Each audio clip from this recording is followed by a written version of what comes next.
Ok, buenas noches, chicas, ¿cómo están? En esta ocasión vamos a avanzar lo que es el tema estadístico ya, ¿ya? Eh, la descripción del campo, del trabajo de campo, ¿ya? Entonces, en este aspecto del trabajo de campo, ¿ya? Lo que hay que trabajar es lo siguiente, ¿ya? Yo los voy a mandar acá un ejemplo, ¿ya? Hay varios ejemplos, ¿ya? De cómo, pero la descripción del campo consiste básicamente en lo siguiente, ¿ya? Lo voy a poner en color rojo para ver qué cosa es la definición y el otro es qué cosa es lo que van a escribir ustedes.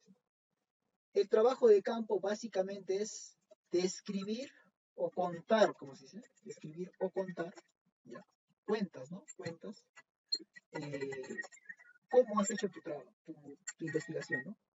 Cómo has realizado tu investigación, ¿no? Ya, has realizado la investigación.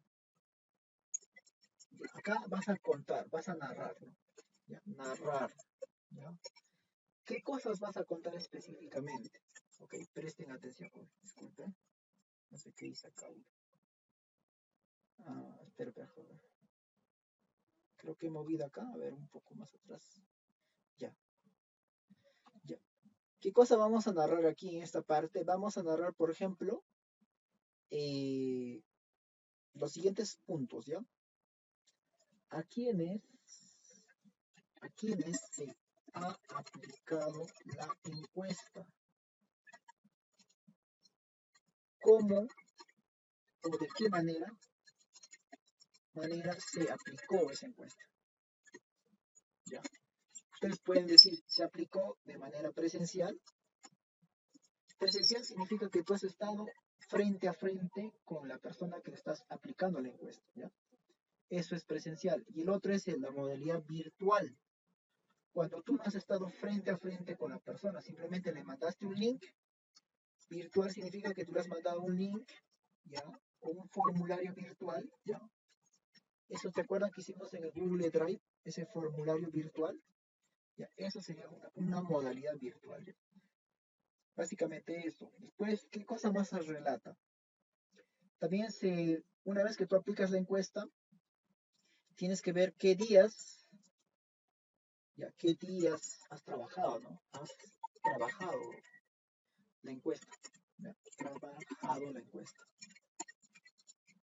Tú puedes decir, no, se ha aplicado la encuesta desde el 28 de junio del 2024 hasta el día 3 de julio del 2024. O sea, puedes poner los días, ¿no?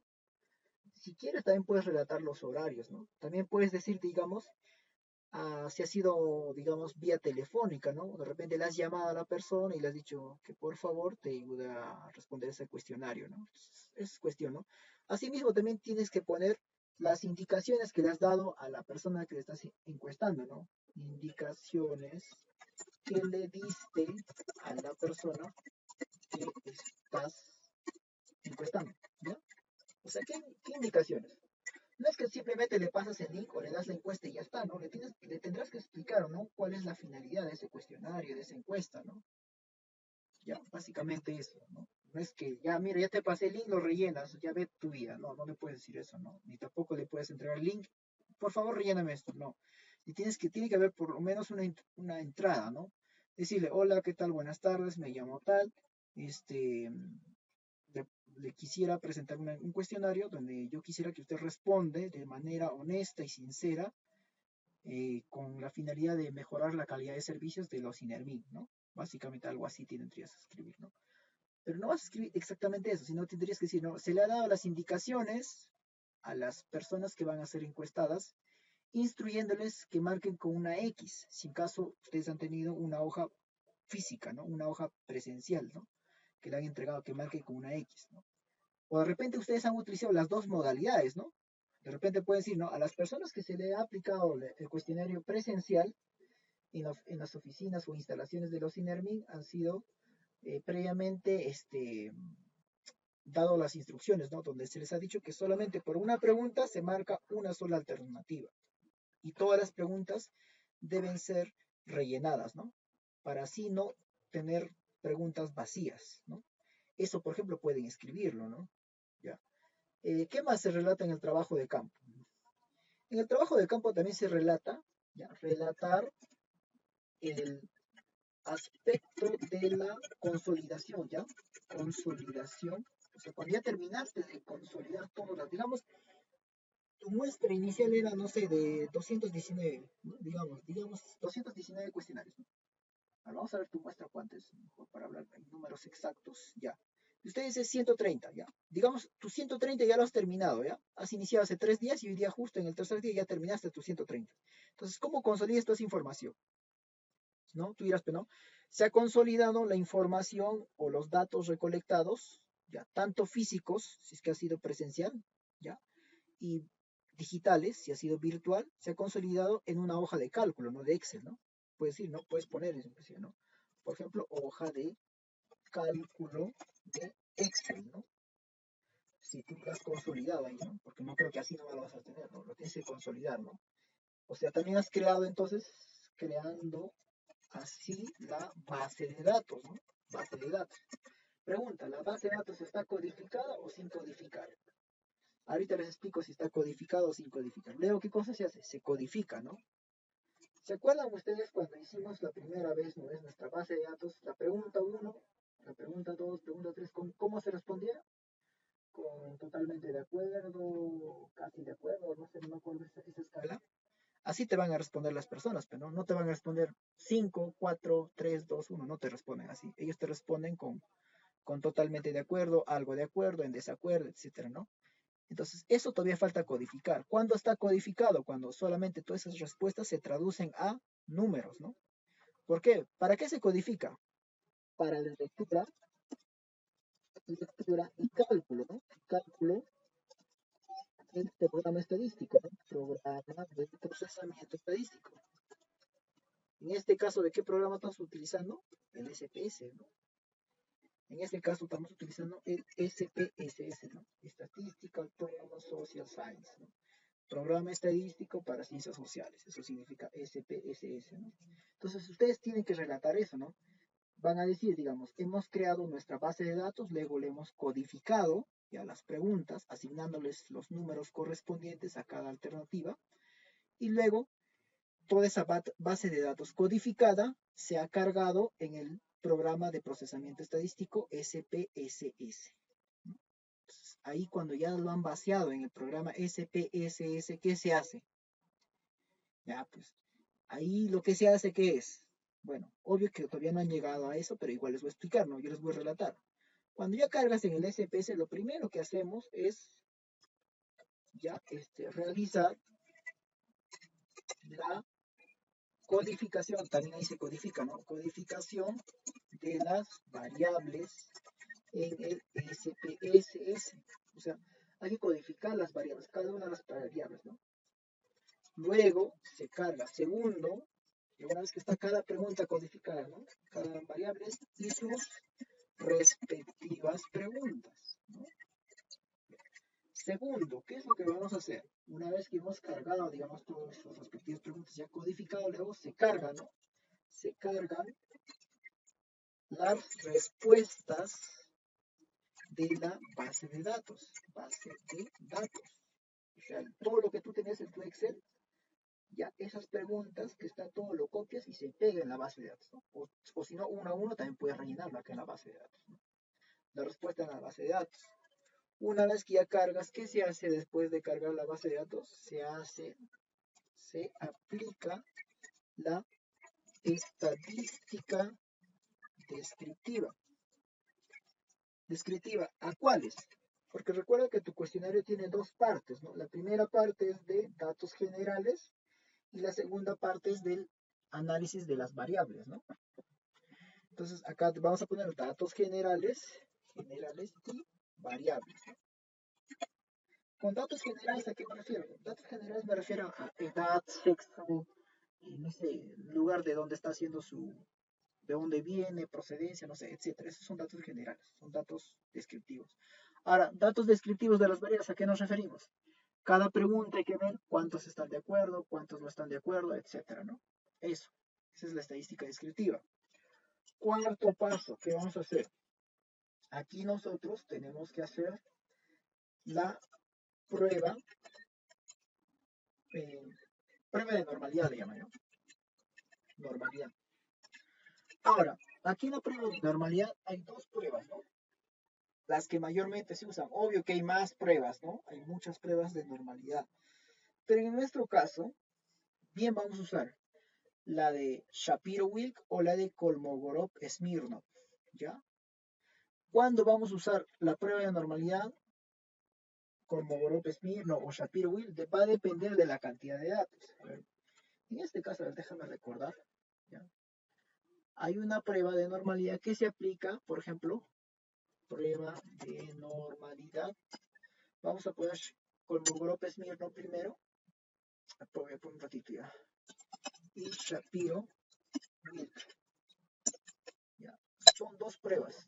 Va a depender por el tamaño n mayor a 50, te puse, ¿no? ¿Cuándo vas a usar, digamos, la prueba de Shapiro-Wilk? Dice cuando tu prueba es, cuando las muestras es menor a 50. Y Kolmogorov-Smirnov, ¿ya? Básicamente, estas pruebas nos van a determinar, digamos, si es que tus datos tienen normalidad o no tienen normalidad, ¿ya? Pero ahorita déjame chequear un ratito, déjame verificar esto ya un ratito. A ver, ojalá que cargue esto. Kolmogorov-Smirnov, a ver dónde está. Ya. Vamos a utilizar cuando, si n, ya, si n es mayor que 50, ¿qué vamos a utilizar? La de Kolmogorov-Smirnov. Smirnov, ya. Esa es la prueba estadística que nosotros vamos a aplicar en el SPS. ¿Por qué? Porque nuestros datos, ¿cuántos son? 130 datos, ¿cierto? Pues es mayor a 50 los datos. La muestra es mayor a 50. ¿Ya? 130 casos va a haber. ¿Ya? Entonces, n mayor a 50. Ahí aplicamos un Kolmogorov-Smirnov. ¿Ya? Si hubiera sido menor a 50 o máximo 50 hasta 50, hubiéramos aplicado un Shapiro-Wilk. En este caso no vamos a aplicar Shapiro-Wilk, sino vamos a aplicar Kolmogorov-Smirnov. ¿Ya? Y ahí, ¿qué es lo que nos va a resultar? Ahí el resultado va a ser lo siguiente, ¿no? Va a ser lo siguiente. Uno, ¿tiene distribución normal o no tiene distribución normal? ¿Tiene distribución normal o no tiene distribución normal? ¿Ya? Distribución normal. Cuando decimos que los datos tienen distribución normal, justamente cuando tiene esta forma, ¿ya? Distribución normal. ¿Ya? Imágenes. Quiero que vean esto, ¿no? Pero con distribución normal con este histograma, para que se vea mejor. Aquí está, mira, fíjense en esta imagen, mira, acá les vamos a hacer otras imágenes, ¿ya? Voy a agrandarlo, a ver, ojalá que se pueda agrandar. Quiero que vean esto, mira, la primera, ¿ya? Parece tener distribución normal, ¿no? Si te das cuenta, si tú tienes datos del 0 al 100, lo ideal es que la parte del medio, o sea, la parte 50, sea la que mayor datos tenga. O sea, cuando los datos están al medio, digamos así, en esta forma, ¿ya? A ver, fíjense bien un ratito, voy a dar un pequeño recorte a esto, para también hacerles ¿ya? Para ver en qué casos hay distribución normal, en qué casos no hay distribución normal. Si los datos hubieran estado en esta forma, algo así, mira, ve, algo así como esto, ya, ahí diríamos que es distribución normal, ¿no? Porque todo se aproxima, digamos que los datos tienden a acumularse en la parte central, ¿no? Mientras que en los lados extremos, los datos hay menos datos cada vez, ¿no? Si tiene esta forma, se parece también a la distribución normal, pero no es tan claro, ¿no? Esto, por ejemplo, sí parece una distribución normal, esto también lo más probable es que sea distribución normal, eso también, pero va a depender también qué tan elevado sea la campana, ¿no? Si es muy plano, muy platicúrtica, como se dice, la forma, ¿no? Probablemente no tenga una distribución normal. Por ejemplo, esta, la E19, ¿tendrá distribución normal? No, pues, ¿no? Este es otro tipo de distribución. Entonces, esto no es una distribución normal. Ahora, la pregunta es, ¿para qué queremos saber si los datos tienen o no tienen distribución normal? Para aplicar la estadística inferencial, ¿no? En la estadística inferencial vamos a aplicar bien la estadística paramétrica. Se aplica solo si la muestra o la distribución de los datos es distribución normal. Y la no paramétrica se aplica cuando los datos no tienen distribución normal. Por ejemplo, ¿quiénes no tienen? Esta, pues, ¿no? Fíjense bien, la E19 no tiene una distribución normal. La E15 tampoco no tiene, porque mira, ve acá hay muchos datos que no están cuadrando, ¿no? Entonces no cuadra muy bien. Probablemente la E14 tampoco tenga una distribución normal. Las que sí o sí pueden tener una distribución normal bien clara son la E11, por ejemplo, la E12, ¿ya? La E20 como que, a ver, ¿dónde está la mayoría? Está entre 30 y 40. Debería estar la mayoría entre 50, ¿no? Entonces como que este es un poquito alineado hacia la derecha, ¿no? Acá se dice, ¿no? Por ejemplo, acá se dice que la cola está hacia la izquierda, ¿no? Acá, por ejemplo, la cola, o sea, la parte donde hay más datos, pocos datos, digamos, y alargados, eso se llama cola, ¿no? ¿Ya? Por ejemplo, acá está más a la derecha, aquí es más hacia la izquierda, ¿no? Aquí también es un poco más hacia la izquierda. Aunque aquí parece que ambos colas son casi iguales, entonces, pero la distribución general está un poco movida, ¿no? Casi como para 70, ¿no? Entonces, esto también podría ser una distribución normal, puede ser, ¿ya? La idea es que cuando no es una distribución normal, tiene esta forma, es diferente a esta forma, ¿no? Es más chato o bien inclinado más para aquí, más para la derecha o más para la izquierda, ¿no? Se acumulan los datos, ¿no? Esta captura les voy a enviar entonces ahora, ¿ya? Para que también tengan en cuenta cómo es que estamos trabajando, ¿ok? Distribución normal. Distribución normal que corresponde estadística paramétrica. ¿Por qué se dice estadística paramétrica? Porque tú puedes hacer inferencias hacia poblaciones, ¿no? Por ejemplo, ¿no? Supongamos que la E12 sea, digamos, la talla de las personas, ¿no? La talla de las personas de niños de 5 años, digamos, ¿no? Esto sea la talla de los niños de 5 años. Entonces, tú dirías, no tiene, perdón, no tiene distribución normal. Distribución, perdón. Si tú dices que eso de ahí corresponde, digamos, a la talla de los niños de 5 años, entonces tú puedes hacer inferencias hacia poblaciones de los niños de 5 años. Pero cuando es una estadística no paramétrica, no puedes hacer esa inferencia, no puedes asumir o generalizar, ¿no? Estadística no paramétrica. Cuando no tiene una distribución, por ejemplo, acá en este caso tú no puedes generalizar poblaciones, sino solamente ese caso particular para, ya. Entonces, y cuando se hace estadística paramétrica, se utiliza también estadísticos o fórmulas, ya, estadísticas para comprobar la hipótesis, ¿no?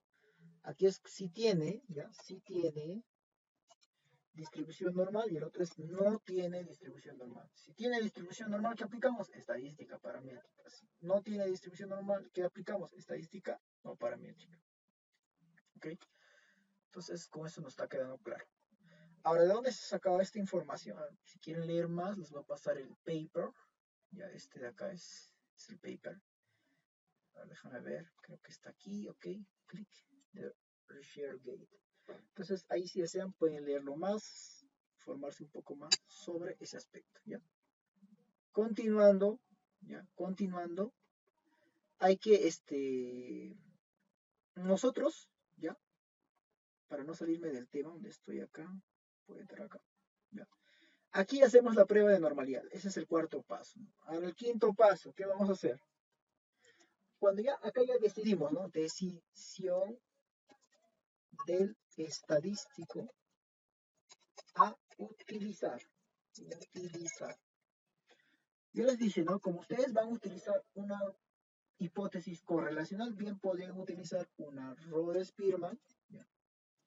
Spearman solamente se utiliza cuando tienes datos ordinales, hay rangos, y asimismo tus datos son no paramétricos. Ahí nomás se utiliza Rho-Spearman. Vamos a utilizar una R de Pearson o simplemente Pearson, ¿ya? Pearson, una correlación de Pearson, solo si los datos tienen distribución paramétrica, ¿ya? Tienen distribución normal y se aplica una estadística paramétrica. Por ejemplo, Pearson o correlación de Pearson es un estadístico paramétrico. Rho-Spearman es un estadístico no paramétrico. Ahora, podríamos utilizar también, por ejemplo, el TAU B de Kendall. ¿Cuándo podríamos utilizar eso? Cuando los datos son ordinales, ya, y los datos que tú quieres correlacionar, tanto X y Y, no tienen la misma cantidad de alternativas. Por ejemplo, ¿no? Ustedes, por ejemplo, en su grado ordinal es de 5 escalas, ¿no? Para ambas variables, ¿no? Imagínate que tu primera variable X era de 3 escalas, por ejemplo, alto, medio y bajo. Y tu variable Y era de 5 niveles, digamos. Algo de acuerdo, poco de acuerdo, más o menos de acuerdo, etcétera, ¿no? Entonces, cuando tú haces una correlación entre con diferentes escalas, ahí tienes que utilizar el tau V de Kendall, ¿ya? El otro, la otra prueba se llama la chi cuadrado, ¿no? La prueba de chi cuadrado. La prueba de chi cuadrado es una prueba muy utilizada, ¿ya? Pero hay que también tener mucho cuidado, ¿no? Para eso, por ejemplo, yo les recomiendo leer, hay un paper que se llama Usos y abusos de la prueba de chi cuadrado, ¿ya? Es un paper muy bueno, ¿ya? Ahora no me recuerdo. Pero normalmente el chi cuadrado te va a ayudar a determinar lo siguiente. Si algo se asocia como debería ser, ¿y cuándo se utiliza chi cuadrado? Generalmente chi cuadrado vamos a utilizar cuando nosotros tenemos categorías. En este caso, nuestros casos no tenemos categorías. Nosotros tenemos niveles ordinales. Entonces no podemos usar ahí. El chi cuadrado vamos a utilizar cuando tenemos categorías. Por ejemplo, ¿no? Si tu hipótesis fuera lo siguiente, ¿no? Tú dirías, mm, ¿en qué nivel se correlacionarán, digamos, ya, digamos, ¿ah? Alto, medio, bajo, con las sucursales, digamos, sucursal Ocinermin Lima, sucursal Ocinermin Huancayo, sucursal Ocinermin Arequipa, sucursal Ocinermin, digamos, Trujillo. Digamos, tú tienes 4 versus un alto, medio, bajo. Entonces, cuando tú quieres correlacionar ese alto, medio, bajo contra lugares, para los lugares, ¿hay uno que es más importante que otro? No, todos son equivalentes. Entonces, como todos son equivalentes, ahí podemos utilizar un chi cuadrado. Cuando tú tienes un nominal versus un ordinal, ¿no? La V de Kendall cuando tienes dos ordinales, pero de diferentes niveles, ¿no? Pearson solamente si tus datos son paramétricos, es decir, numéricos, ¿no? Inclusive admiten decimales. Rhodes-Spearman cuando tus datos ambos deben tener el mismo nivel de orden y asimismo ser en ordinal, ¿no? O sea, ambos, el mismo nivel de niveles, o 5 niveles, 4 niveles, ambos tienen que ser, ¿no? Ya, entonces, ahí. Entonces ya nos vamos dando cuenta que lo más probable es que nosotros bien nos toca un Rhodes-Spearman o Pearson, ¿no? Por lo visto de nuestros datos, lo más probable es que nosotros vayamos a aplicar un Rhodes-Spearman, ¿ya? Y una vez que decidimos aplicar el estadístico, ¿qué se hace? Ya, pues se aplica, ¿no? Y se aplica, ¿no? Y se aplica la estadística inferencial. Hasta ahí es todo lo que hemos hecho en el SPSS. Luego, después de eso, ¿qué vamos a relatar en el trabajo de campo? No, luego decimos, ¿no? Luego los datos se generan o se organizan en tablas y figuras.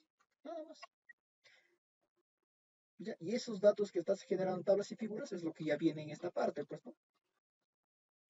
Ahora voy a eliminar esta parte, ¿ya? ¿Qué es esto de acá? ¿Esto dónde le he copiado? Ya, voy a borrar esto, ya no sé qué cosa estar hablando acá.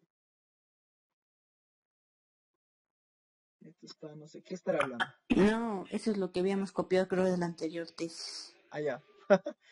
Ok, gracias, Giseli, por aclararme. Pensé, ¿qué cosa está volando esta tesis? Ya. Entonces, eso se va a relatar. Ahora les voy a pegar el ejemplo, ¿ya? El ejemplo lo voy a pegar en color, este es el azulito que sea. Ya, aquí voy a pegar.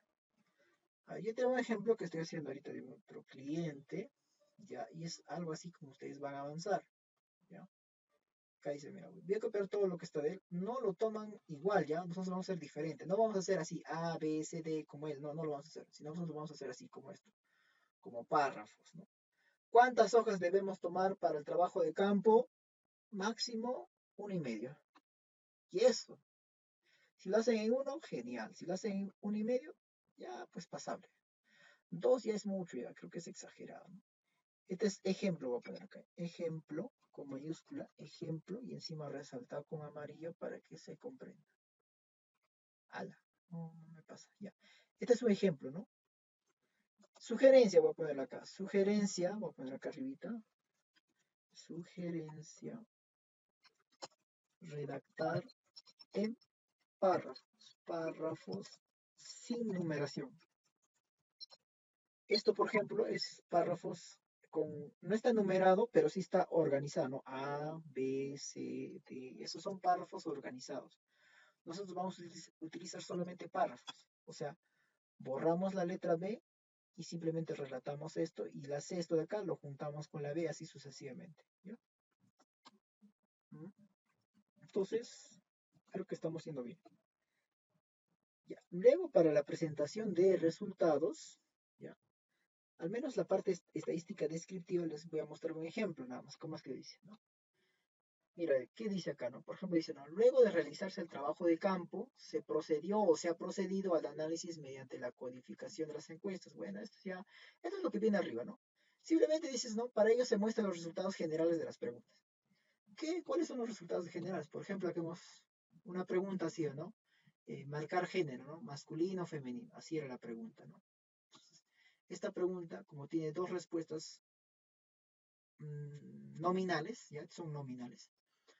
Entonces, dice que aquí en este caso sí el 43% ha sido femenino y el 57% ha sido masculino, ¿ya? Ojo que en su formulario ustedes, ¿recuerdan? Ya, considerar, voy a poner acá, considerar el formulario de Google. El formulario de Google tenemos que actualizarlo, ¿ya? Formulario de Google. ¿Recuerdan? ¿Por qué? Porque en el formulario de Google no están los datos generales. Eso tenemos que actualizar. Ya, y les voy a poner acá entre paréntesis actualizar. Porque no está, pues, ¿no? Esos datos. Creo que de frente se van las preguntas, ¿no? A las preguntas de las variables, ¿no? Entonces, eso hay que agregar, los datos generales. Eso se modifica nomás el formulario y se agrega. Y la tabla, que todas las respuestas se habían mandado nuevamente, quizás lo reiniciamos, ¿no? Lo borramos a cuenta cero. ¿Ya? Entonces, una vez que nosotros ponemos estos datos generales, ponemos acá, pues, ¿no? Resultados de género, por ejemplo, ¿no? Entonces, de este gráfico, ¿qué hacemos nosotros? Recuerda siempre estos datos, ¿ah? Se pone el título, la figura número tal, ¿ya? Luego se pone entre cursiva el título de la figura y abajo se coloca nota. La palabra nota va en cursiva y el resto va a dos puntos y acá se pone, por ejemplo, elaborado por el autor, desarrollado por los autores, por las autoras o por las investigadoras, podrían decir eso ustedes, para que no les jala plagio, o elaborado en software estadístico, ¿no? O una hoja de cálculo, etcétera. Esto, por ejemplo, yo lo hice en Excel, ¿ya? Yo a veces prefiero hacerlo en Excel que en SPS, ¿no? Porque el SPS a veces te da un gráfico medio, no sé, no me gusta muchas veces el gráfico. Entonces ya esto es ya a preferencia de ustedes. Bien lo hacemos en SPS, bien lo hacemos en Excel, como quieran. Pero la interpretación tiene que ser básicamente sin emitir ningún juicio, ¿eh? Simplemente hacemos explicaciones, ¿no? ¿Por qué serían estas cosas, ¿no? Por ejemplo, hemos puesto acá, digamos que la mayoría, no, perdón, la explicación de esto está acá arriba, ¿no? Por ejemplo, hay dos formas de explicar una figura o una tabla. A veces se puede explicar adelante, luego presentas la figura, o puedes hacerlo primero, presentas la figura y su explicación de esta figura o interpretación lo pones abajo. Por ejemplo, en esta tesis, por sugerencia de su asesor, me dijeron que lo haga así, ¿no? Que primero vaya su explicación, luego recién presente la figura o la tabla. ¿Ya? Por ejemplo, pero para el caso de ustedes yo creo que vamos a hacer al revés, ¿no? Presentamos primero la figura o la tabla y debajo de la figura ponemos, o tabla, ponemos la nota, después debajo de la nota ponemos interpretación, dos puntos y ahí recién interpretamos esta tabla o figura que estamos viendo. En el caso de ustedes vamos a hacer así. ¿No? Esa es mi recomendación. O si desean también podemos hacerlo así como está acá, ¿no? No hay problema. Primero interpretamos todo, luego recién mostramos la tabla o la figura. Bueno, simplemente es cuestión de gustos, ¿ya? Entonces acá, por ejemplo, ¿cómo interpretamos? Decimos que el 57% de los clientes son de esta financiera, por ejemplo, son género masculino, mientras que el género femenino es del 43%, es decir, hay una mayoría, una ligera mayoría o una gran mayoría del género masculino sobre el género femenino, ¿no? debido a que los créditos, como esto se trata de créditos, ¿ya? Por consumo, son mayormente dirigidos por los varones, ¿no? Así como las mujeres que manejan sus negocios, ¿no? Porque para eso se está enfocando este crédito. En realidad debe ser crédito de negocios y consumos, algo así. Luego viene la interpretación de esta figura, ¿no? Por lo tanto, esta figura se le conoce, perdón, se le conoce como diagrama de torta, ¿ya? O diagrama circular también le llaman otros. Otros también le llaman diagrama sectorial, ¿no? Porque son como sectores, ¿no? Tiene esos tres nombres: circular, diagrama de torta, diagrama sectorial, etc. Ya. El siguiente diagrama es este de acá. Este se llama diagrama de barras. ¿Cuándo se utiliza un diagrama de barras? Normalmente cuando nosotros vamos a emplear. ¿Quién ha ingresado? Chicas, ¿quién ha ingresado? Estoy escuchando un audio ahí. Perdón, buenas noches. Hola, Marisol. Marisol, ¿no? Sí, buenas noches. ¿Qué tal, Marisol? Estoy explicando acá. Normal, apágale tu audio, un favor, porque igual te voy a mandar el video, ¿ya? Esta es simplemente una recopilación de lo que vamos a desarrollar más adelante, ¿ya? Entonces, seguimos avanzando. Acá, por ejemplo, en este diagrama de barras, la característica del diagrama de barras es que en la parte de abajo, lo que va no es más importante que otro, ¿ya? Por eso se llama diagrama de barras. O sea, acá puedes poner, por ejemplo, colores, ¿no? Puedes poner, por ejemplo, país: Perú, Canadá, Bolivia, Ecuador, Estados Unidos, por ejemplo, ¿no? O puedes poner edades, por ejemplo, edad tal, edad tal. O sea, ninguna edad es más que otra, ni es mejor que otra, ¿ya? Normalmente cuando no hay ninguna diferencia entre una y otra, se utiliza esto, diagrama de barras. No se confundan este diagrama de barras con el histograma de frecuencias, que es muy diferente. Cuando es histograma de frecuencias es parecido a estas barras, pero estas barras están pegaditas.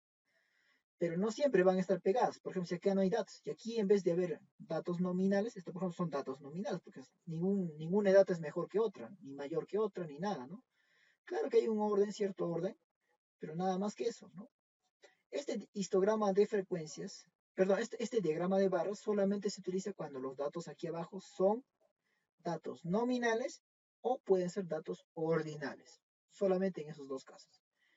Para eso nomás sirve el diagrama de barras, que se parece mucho al histograma de frecuencias. El histograma de frecuencias es esa imagen que yo les he mandado hace ratitos. ¿Dónde está? Esta imagen, ¿no? Esto, por ejemplo, de acá es un histograma de frecuencias. ¿Por qué? Porque si te das cuenta, en la parte de abajo, ¿qué aparecen? Números. Cuando en la parte de abajo aparecen números, se utiliza un histograma de frecuencias.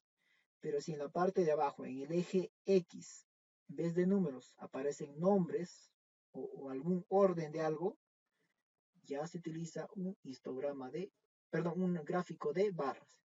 Esto de aquí es histograma de frecuencias y esto de aquí es un gráfico de barras.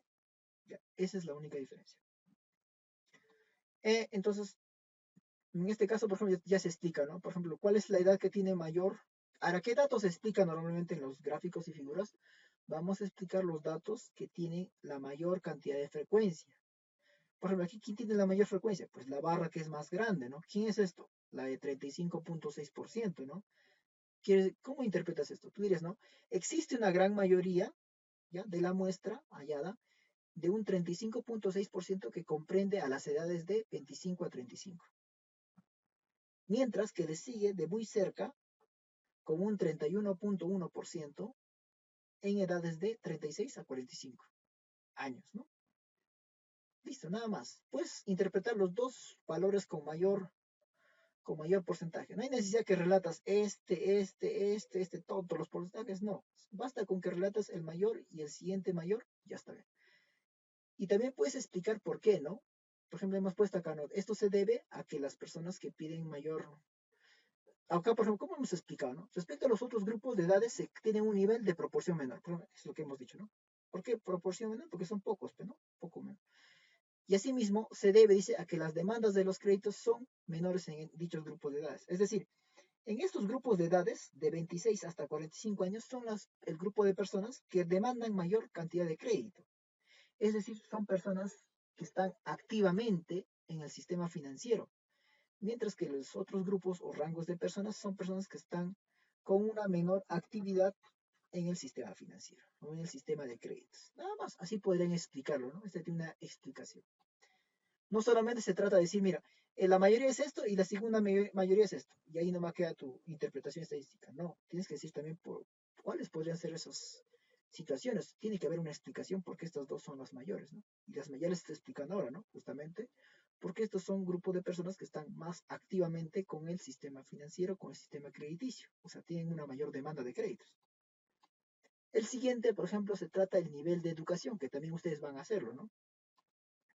En el nivel de explicación, esto por ejemplo que es un gráfico de torta o gráfico circular. Ahora, este gráfico circular, fíjense bien que hay una gran mayoría que es universitario, ¿no? Luego sigue, por ejemplo, técnico, ¿no? Un 29%, luego está posgrado con un 10%, ¿no? Esto, por ejemplo, ¿cuándo utilizamos un gráfico circular?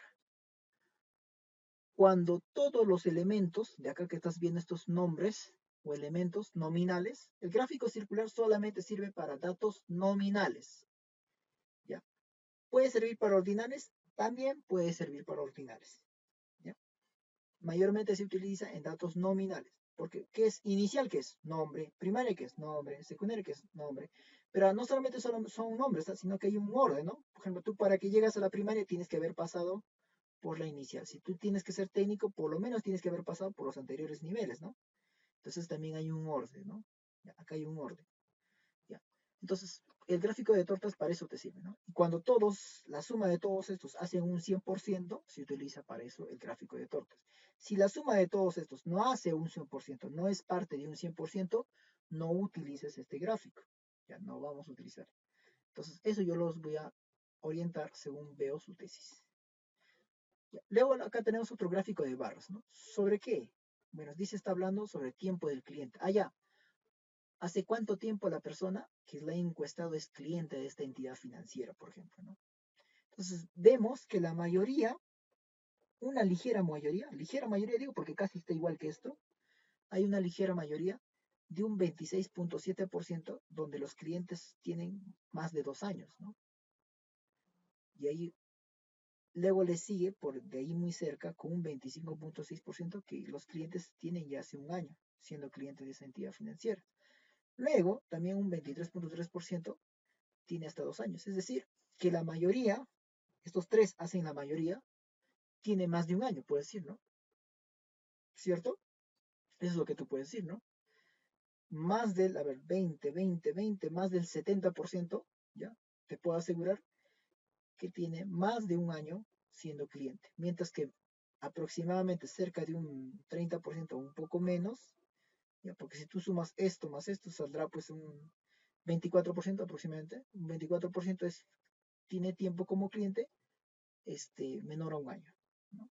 Es decir, que la mayoría de los clientes que tú tienes ya son clientes reincidentes o clientes ya fidelizados, ¿no? Eso te está queriendo decir este gráfico, ¿no? Entonces hay que darle más sentido, ¿no? Eso también podemos agregarlo acá, ¿no? Pero en el caso de ustedes vamos a ver qué tipo de preguntas son también, ¿no?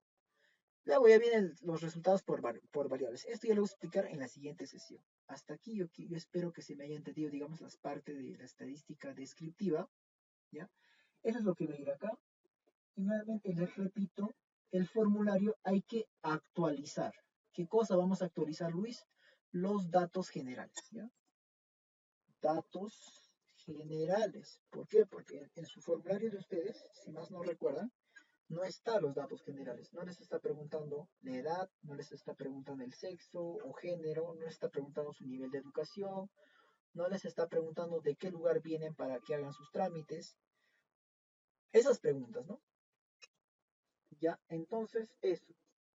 A ver, ahorita voy a cortar la grabación para apoyar a ver a Marisol en su trabajo.